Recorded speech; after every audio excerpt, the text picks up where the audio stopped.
Côté régie, on a le ministre, une fois encore, si ça peut bien marcher. Bonjour, monsieur le ministre. Oui, bonjour Amadouri, bonjour à tes collègues dans le studio et bonjour à tous vos auditeurs. Voilà, toutes nos excuses pour ce petit désagrément technique. Enfin, on y est. Alors oui, vous vouliez apporter un peu d'explication sur au moins deux sujets concernant les mines, mais aussi l'administration territoriale. Oui, bien sûr Amadouri, et comme je le disais dans nos échanges, depuis bientôt une semaine, et tous les administrateurs territoriaux de premier niveau de notre pays, à savoir les gouverneurs et les préfets, sont réunis à Conakry. Et de ce fait, j'ai compris un peu que la plupart de nos journalistes ne s'intéressent pas au texte, parce que j'ai vu que dans la plupart des cas, on dit que le CNR est en train de renforcer les pouvoirs des préfets et gouverneurs. Et je voudrais apporter la précision que dans tous les pays, après les indépendances, il y a deux niveaux d'action que les États ont opté. C'est le plan DD, c'est la déconcentration et la décentralisation. La décentralisation consiste à transférer des pouvoirs de l'autorité centrale à des... Oui, il y a un problème de retour. Est-ce qu'il est parti, Tigane? On ne l'écoute plus. On ne l'entend plus. Voilà, toujours ce petit souci technique. Oui, on revient en studio. C'est Lincoln qui était en train justement d'analyser. On reste là-dessus le temps qu'on reprenne le ministre une fois encore. Oui, j'ai dit que les travaux ont été arrêtés et le patron de Winning qui est comment il s'appelle Fadi Wazni évoluerait aussi dans les BTP puisque quand on parle de Mining House, cette société lui appartient. Mais aujourd'hui, il y a un autre fait. Nous savons tous qu'en moins de 2 ans, il y a eu de nouveaux riches dans ce pays. Il y a eu la richesse insolente sur nos administrateurs. Bien. Alors, avec tout ça, moi j'ai envie de chanter dans ce studio.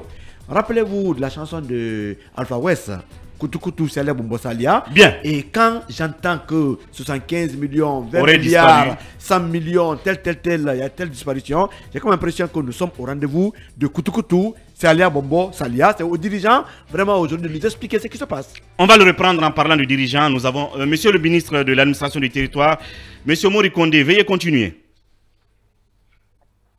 Donc, comme je le disais, j'ai dit, dans tous les pays, c'est ce plan de décentralisation et déconcentration.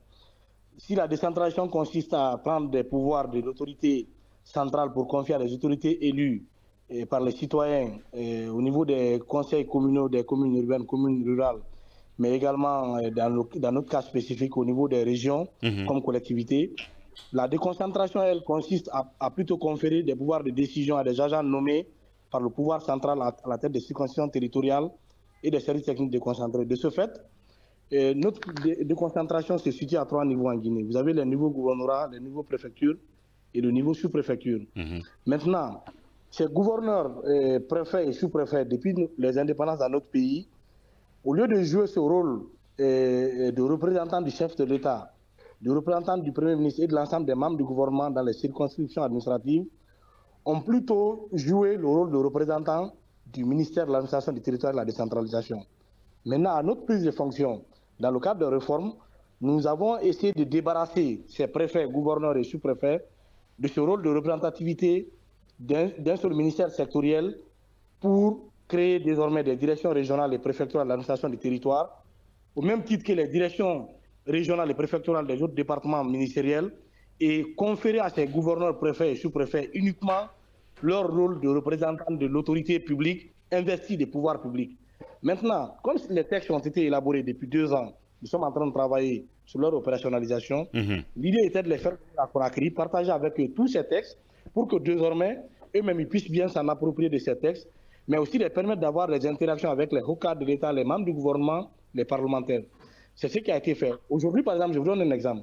Un gouverneur de région, dans la région de Kindia, tous les cadres de l'État de la région de Kindia sont placés sous l'autorité du gouverneur de la région de Kindia. C'est seul lui qui peut prendre des sanctions disciplinaires, des décisions.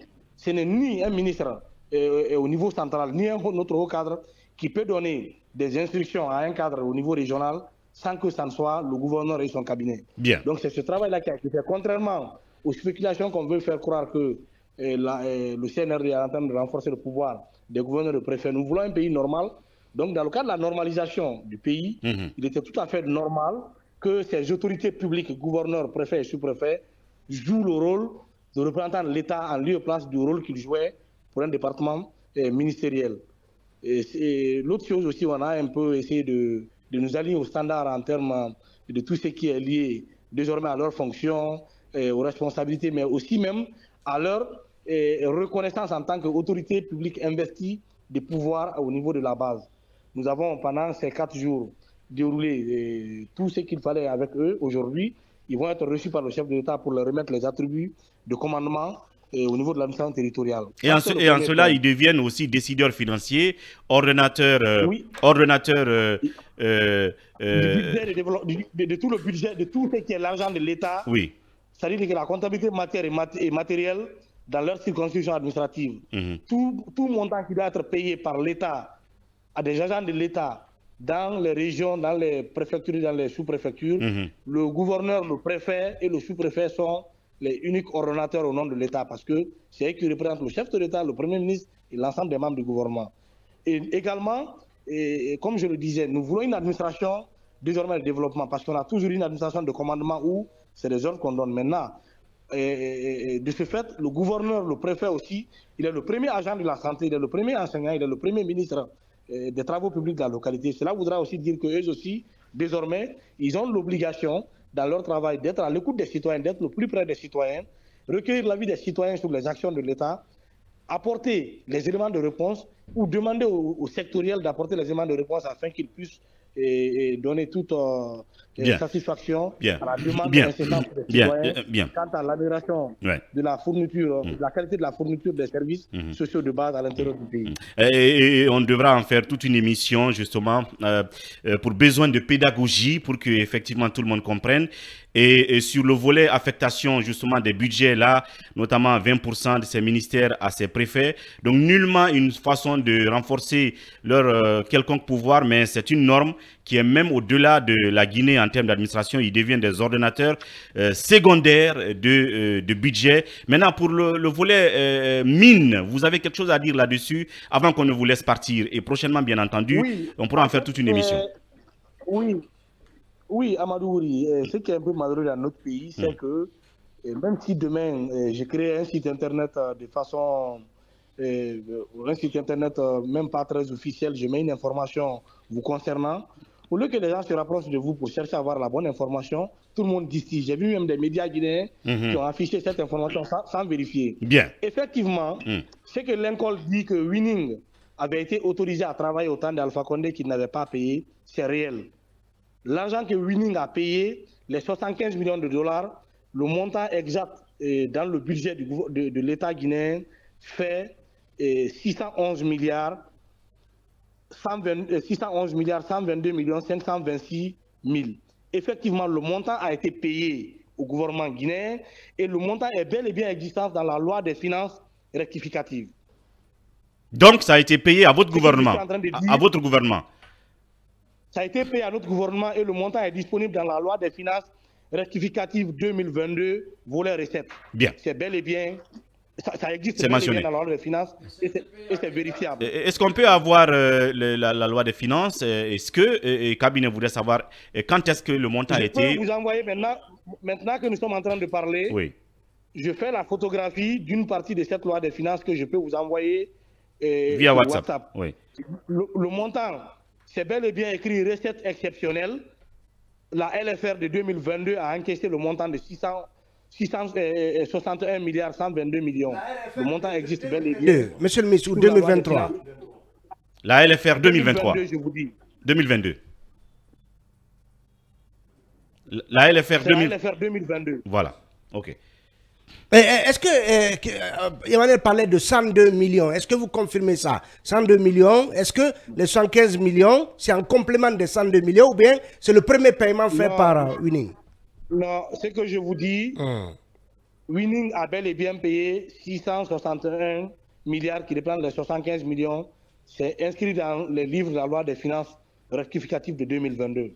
Ceux qui disent que le montant n'existe pas ou serait allé par-ci, par-là, là, Ils n'ont qu'à bel et bien vérifier leur information, mais ce montant existe dans notre loi des finances.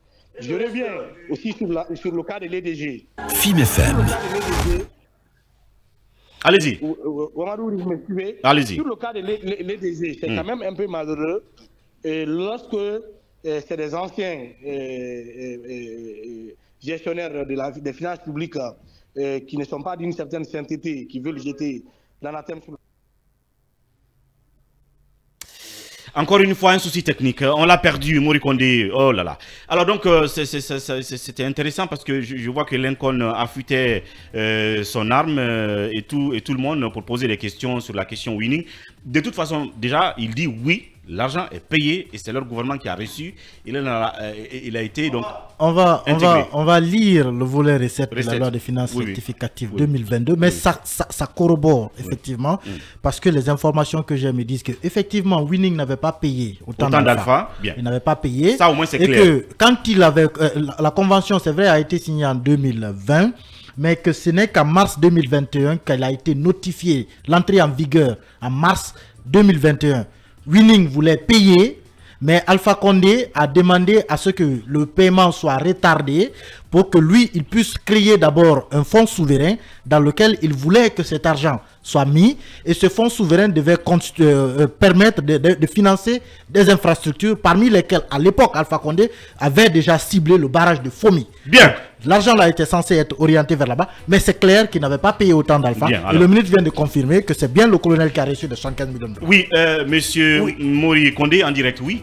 Monsieur le ministre, s'il vous plaît, monsieur le ministre, est-ce qu'on peut savoir au moins en termes de précision quel est le compte dans lequel cet argent a été payé? Et la date à laquelle ça a été payé aussi. Allô? Monsieur le ministre? On a un problème de retour avec Mori Kondé, ministre de l'administration du territoire, une fois encore. Je pense qu'on va devoir passer, à moins que vous n'ayez des commentaires au sujet. Oui, encore en ligne. Bon, oui, monsieur le ministre, une fois encore, bienvenue. Donc, Amadou, j'étais en train de dire que oui, le montant des 75 millions ont été payés sur le compte unique du Trésor et c'est vérifiable. Et c'est inscrit à la loi des finances rectificative 2022. Monsieur le ministre, est-ce que vous confirmez que Winning devait payer comme ticket d'entrée 102 millions Non, écoutez, Talibé, la question, est-ce que oui ou non, 75 millions de dollars ont été payés par Winning, est-ce que oui ou non, l'État guinéen l'a encaissé pour servir d'argent public ou bien c'est parti ailleurs? Moi, je vous ai dit maintenant. On ne doit pas savoir quel est le montant du ticket d'entrée, monsieur le ministre? S'il vous plaît. Le montant global de la convention.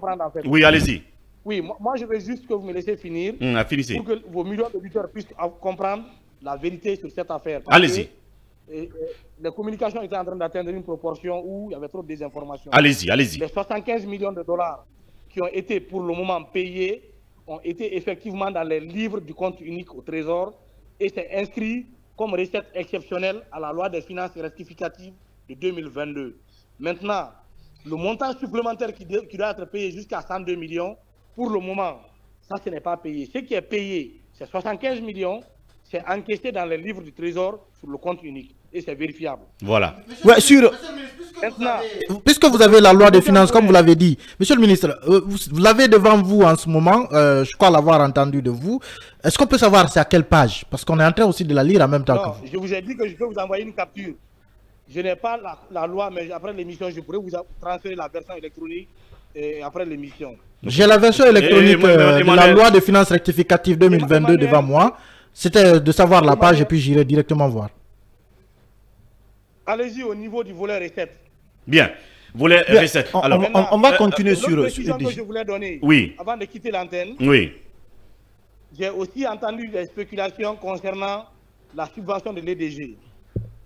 Ce que vous devez comprendre, en l'an 2022, la subvention accordée à l'EDG était de 5 200 milliards. En l'an 2020, en l'an 2020, la subvention accordée à l'EDG par le gouvernement était de 5 200 milliards. D'accord. En 2021, après le 5 septembre, comme vous le savez, on avait trouvé une loi des finances rectificative qui venait d'être adoptée par l'ancien Parlement. Nous avons revu à la baisse cette subvention de l'EDG, on l'a ramenée à 3 200 milliards. Donc vous l'avez raboté drastiquement. On a raboté drastiquement de 5 200 milliards. Nous sommes revenus pratiquement à 4 500 milliards en 2021. En 2022, et maintenant, actuellement, nous sommes à 3 200 milliards. Donc, regardez l'écart entre avant l'arrivée du CNRD, où la subvention se chiffrait à 5 200 milliards, et aujourd'hui à 3 200 milliards. Ça fait quand même une économie de 2 000 milliards. Donc, il n'y a pas de scandale. Il n'y a pas de scandale. Il n'y a pas de scandale. Attendez seulement. Laissez-moi finir, Amadouri. Oui, allez-y. Et mieux, en plus de ces économies de 2 000 milliards que le CNRD a pu faire en rabotant la subvention de l'EDG, nous avons également mis fin à plusieurs contrats qui faisaient une saignée financière de finances publiques. Quand je prends le contrat du bateau turc qui était là dans nos eaux, qui fournissait l'électricité, à la nomination du directeur de l'EDG, qu'est-ce que le colonel lui a demandé? Je veux une réduction des dépenses liées à la fourniture de l'électricité. Le directeur de l'EDG a promis au colonel que dans les 6 mois à venir, dans les 1 an à venir, il allait réduire les dépenses. Qu'est-ce qui a été fait? Les groupes qui étaient à Tombo, qui étaient abandonnés depuis des années, le directeur et son équipe et le ministère de l'Énergie ont travaillé, ils ont remis ces groupes-là en marche, qui a permis de mettre fin au contrat du bateau turc qui était là, pour lequel le gouvernement payait chaque mois 5 millions de dollars, soit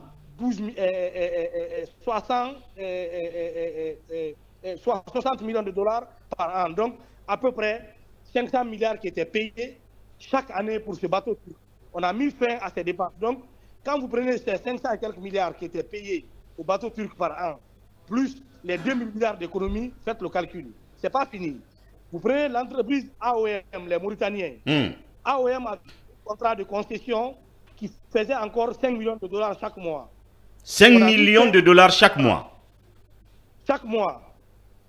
Maintenant, quand vous regardez ce montant de 5 millions de dollars aussi, le montant, ça ne fait pas 5 millions exactement, mais c'est à peu près 5 millions, donc c'est 4 800 000 qu'on payait. Bien. Quand vous faites le montant annuel de ces 5 millions de dollars, également, ça vous fait une manne financière de 60 millions. On a mis fin à ce contrat de construction qui a été récupéré aujourd'hui par les Guinéens qui produisent la même énergie, moyennant rien. Vous prenez le contrat de AIS. AIS, c'est l'entreprise de l'ancien ministre Abdé Silla. Avant le CNRD, l'État guinéen payait également 4 millions de dollars pour la fourniture de l'électricité chaque mois. On a mis fin à ce contrat. Donc, faites la sommation de ces contrats qui ont été résiliés et des 2 000 milliards que nous avons fait comme économie sur la subvention de l'EDG, vous allez vous faire une idée. Contrairement aux spéculations que certaines personnes veulent faire croire qu'il y a une augmentation explosive de la subvention de l'EDG. Oui, mais monsieur Bien. Je vous le dis encore une fois. Oui. Toute la gouvernance du CNRD n'est pas 100% clean. Bien. Mais nous cherchons à faire l'effort pour ne pas faire les mêmes pratiques que nous avons dénoncées lors de la prise de responsabilité le 5 septembre. Bien. Maintenant, il y a encore des brebis galeuses au sein de l'administration qui ne sont pas aujourd'hui forcément en train de faire les choses telles que le colonel et le CNRD voudraient faire. Nous sommes en train de travailler pour davantage amener les gens à changer. Mais aujourd'hui, il faut reconnaître que ce qui se faisait avant et ce qui se fait aujourd'hui, il y a quand même une grande différence en termes de gestion des finances publiques. Bien. La redevabilité, rendre compte, expliquer ce qui doit l'être pour le peuple, c'est un exercice de tous les jours et c'est en cela effectivement qu'on va vous dire merci en tout cas pour cette démarche qui a consisté à donner des explications sur ces sujets, même si tous avons le droit, une fois encore, de continuer soit à douter ou à s'interroger, mais à chaque fois, on vous posera la question. Merci, monsieur le ministre, pour la disponibilité. Oui. Je suis prêt à vous recevoir et à vous mettre les éléments de preuve de toutes ces informations que je viens de vous fournir. Nous viendrons. Bien. Nous sommes une autorité. Pour moi, il est obligatoire pour une autorité de rendre compte de la gestion des affaires publiques aux citoyens parce que c'est en votre nom que nous prenons les décisions, c'est en votre nom que nous gouvernons ces pays actuellement. demain, lorsque nous ne serons pas là, Ouais. d'autres personnes vont être en mesure de nous demander des comptes. Donc, pour moi, la redevabilité, c'est une obligation. Ouais. Et c'est un principe républicain et démocratique auquel Absolument. tout le monde a l'obligation de s'y mettre. Ouais. Malgré mes critiques acerbes vis-à-vis de Mori Kondé, je peux quand même vous noter 20 sur 20 ce matin. Merci, monsieur le ministre. À très bientôt et c'est la pause.